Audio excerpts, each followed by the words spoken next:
بھائیوں دوستوں بزرگوں، جب بھی دین کی محنت قربانی کی ضرورت پڑے اللہ تعالیٰ قربانی دینے والوں کو کھڑا کرتا۔ ایک سلسلہ نبیوں کا، دوسرا صحابہ اکرام رضی اللہ اجمعین کا، اور تابعین کا بھی، تبع تابعین کا بھی۔ ہر دور میں قربانی کی ضرورت پڑی، اللہ قربانی دینے والوں کو کھڑا کیا۔ بعض مرتبہ قربانی دینے والوں کا نتیجہ ظاہر نہیں ہوتا، لیکن اللہ ضائع نہیں کرتا۔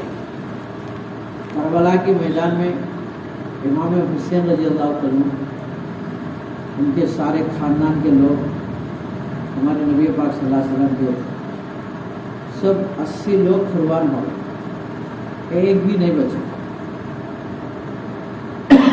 معصوم عبداللہ 2 سال کا، وہ بھی شہید کر دیے گئے۔ ایک امام زین العابدین رضی اللہ عنہ بچے، لیکن وہ جنگ میں نہیں آئے، بیمار تھے۔ اللہ نے ان کے ذریعے سے پھر ہمارے نبی کو نسل چلانا ہے، اللہ نے بچایا۔ 80 لوگ قربان ہوئے، دیکھنے میں ملا کیا، بچا کیا، یہ نظر آتا۔ لیکن علماء نے لکھے امام حسین رضی اللہ عنہ اور ان کے خاندان کے لوگ وہ قربانی دے کر 1,24,000 نبیوں کی محنت کو بچائے۔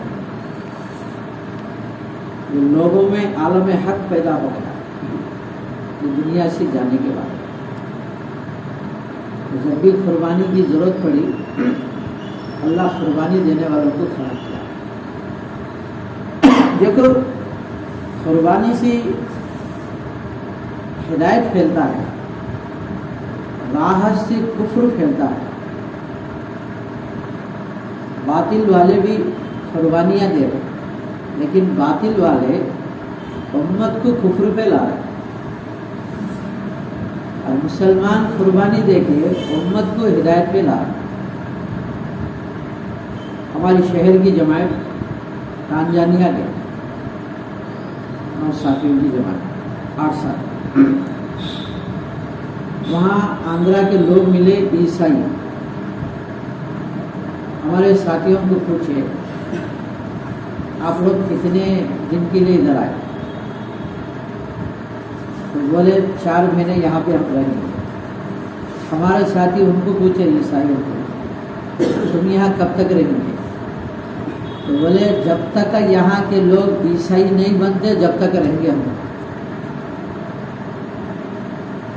وہ لوگ بھی قربانیاں دے رہے اور امت کو کفر پہ لا رہے، اور ہمارے ساتھیاں قربانی دے کر امت کو ہدایت پہ لانے کی محنت کر رہے۔